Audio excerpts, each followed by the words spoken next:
De 0 a 10, qual a probabilidade de você recomendar esse canal para um amigo seu? Se você já viu perguntas assim, saiba que esse é o famoso NPS, o Net Promoter Score.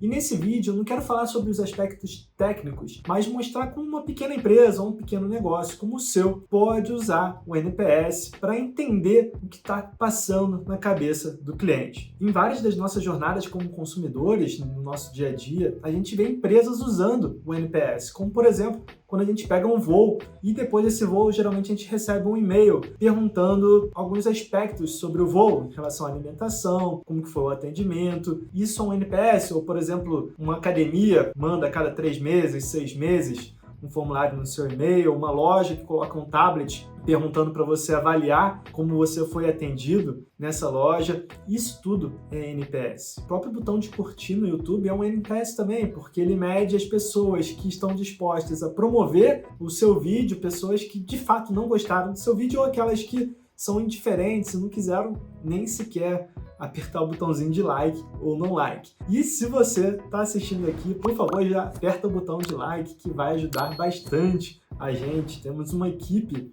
trabalhando para produzir esses vídeos e todo mundo ficaria muito feliz com o seu apoio. Mas vamos lá, o que é o NPS? De forma geral, o NPS ele mede a satisfação e a lealdade dos seus clientes, através de perguntas simples como de 0 a 10, qual a probabilidade de você recomendar o nosso negócio para os seus amigos. E aí com isso, eles estão medindo se a pessoa ela vai ser uma promotora do seu negócio, ou seja, alguém que de fato vai recomendar o seu negócio para os amigos ou de fato está apreciando a jornada como cliente, se ela vai ser uma detratora, ou seja, aquela que vai falar mal do seu negócio, ou se ela é uma pessoa neutra, aquela que talvez tenha gostado, talvez não tenha gostado, mas é indiferente, talvez até consuma de novo de você, só que ela não vai nem te promover, nem falar mal do seu negócio. Então pensa numa escala de 0 a 10, por exemplo. Você tem as notas 9 e 10 como sendo de uma pessoa promotora, ou seja, aquela que vai falar bem do seu negócio. Você tem as notas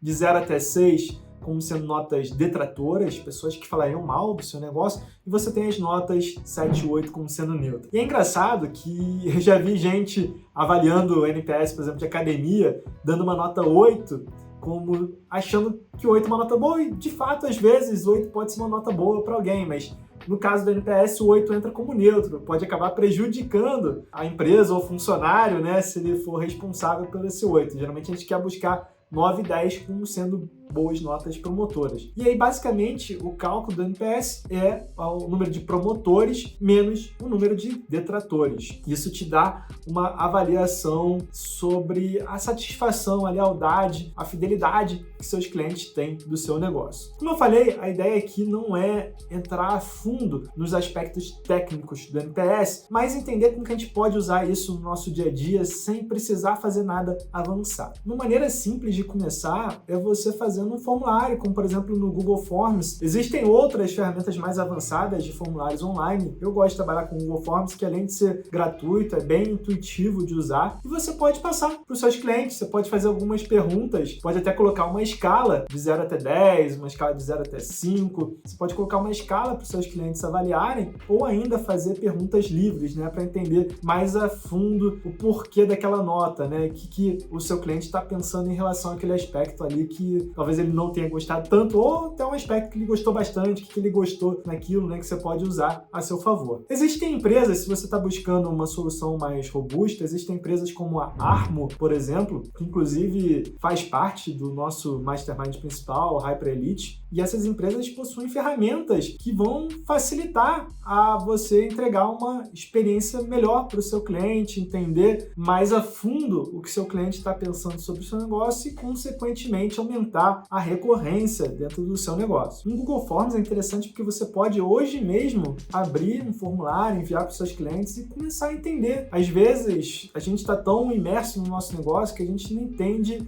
alguns pontos que o cliente está insatisfeito. A gente acha que está entregando uma boa experiência, a gente acha que está fazendo uma boa entrega para o cliente, mas ele talvez não esteja pensando assim. Por isso é interessante você fazer essa pergunta para o cliente, né? Você pode tanto conversar com os clientes quanto enviar formulário, e o Google Forms permite que você faça hoje mesmo isso. Agora, receber feedback é apenas o começo. O importante é você ter ações concretas para o desenvolvimento do seu negócio. Não basta você só receber o feedback do cliente, você tem que transformar esse feedback em ações. Se o feedback foi positivo, muitas pessoas estão avaliando algo positivo no seu negócio, o ideal é que você use isso para trazer mais clientes, mostrar para novos potenciais clientes que você tem um diferencial que talvez seus concorrentes não tenham. Agora, se o feedback foi muito negativo sobre algo, o ideal é que você trabalhe para melhorar isso e também evite com que esse fator seja uma objeção por parte dos novos clientes. Eu falei mais cedo sobre academias, né? Vamos supor que você tenha uma academia, você rode um NPS com seus clientes em relação a vários pontos da academia, como o vestiário e o atendimento dos professores. Talvez seus alunos avaliem muito bem o seu vestiário e avaliem negativamente o atendimento dos seus professores. E aí, o que você poderia fazer? Um ponto é usar a qualidade do vestiário como ferramenta de venda, né? Novos alunos deveriam ser informados sobre a qualidade do vestiário, porque isso pode ser um grande diferencial do seu negócio em relação aos concorrentes. E talvez você possa começar a trabalhar melhor no atendimento dos professores, entender, conversar com alguns alunos por que eles estão percebendo um atendimento ruim dos professores e pensar em formas de melhorar isso. O que você precisa fazer? Talvez trazer novos professores, talvez treinar melhor os seus professores, estabelecer processos que possam ajudar os professores a entender como atender melhor seus clientes, né? Porque também você não pode apenas culpar os professores, você tem que ter processos mostrando como deve ser um bom atendimento. Então, tudo isso é possível graças ao NPS. E por fim, outro ponto fundamental do NPS é que, por ser uma nota, acaba sendo uma avaliação meio subjetiva. Porque, por exemplo, pensa que você tem um NPS 8,5, isso é alto ou isso é baixo? O ideal é que você compare o seu NPS com NPS de negócios concorrentes, talvez não negócios diretamente concorrentes, mas outros tipos de negócio também. Esse benchmark é fundamental para você saber se você está pecando onde outras empresas também estão pecando e talvez você esteja na média, ou, por exemplo, se você está sendo muito bom em alguma coisa que outras empresas não estão sendo boas, né? Isso vai ser um diferencial para você. Então, fazer essa comparação é imprescindível. E por onde começar com a comparação? Uma coisa que eu sugiro para você é a comunidade Scott. Independente do seu nicho de atuação, a comunidade Scott é um grupo de networking e de troca de conhecimentos entre empreendedores de todos os nichos de negócio, onde você vai poder não só aprender com empresários que de fato fizeram na prática aquilo que eles ensinam, mas também compartilhar os seus conhecimentos, aprender com os conhecimentos de outros empreendedores, assim como você, fazer o networking, potenciais clientes, fazer potenciais negócios, parcerias. É um ambiente para troca de informação entre empreendedores, para crescimento mútuo. A comunidade Scott pode te ajudar a fazer benchmarking com negócios como o seu, ou também que você possa ter insights que talvez você nunca tivesse pensado, porque afinal a gente sabe que a cadeira do empreendedor é solitária, então é sempre importante ter outros empreendedores para conversar. Para você saber mais sobre a comunidade Scott, a gente tem um link aqui embaixo com todas as informações na legenda. Espero que eu tenha conseguido agregar valor para você, a gente se vê na próxima e, como sempre, muito obrigado por assistir.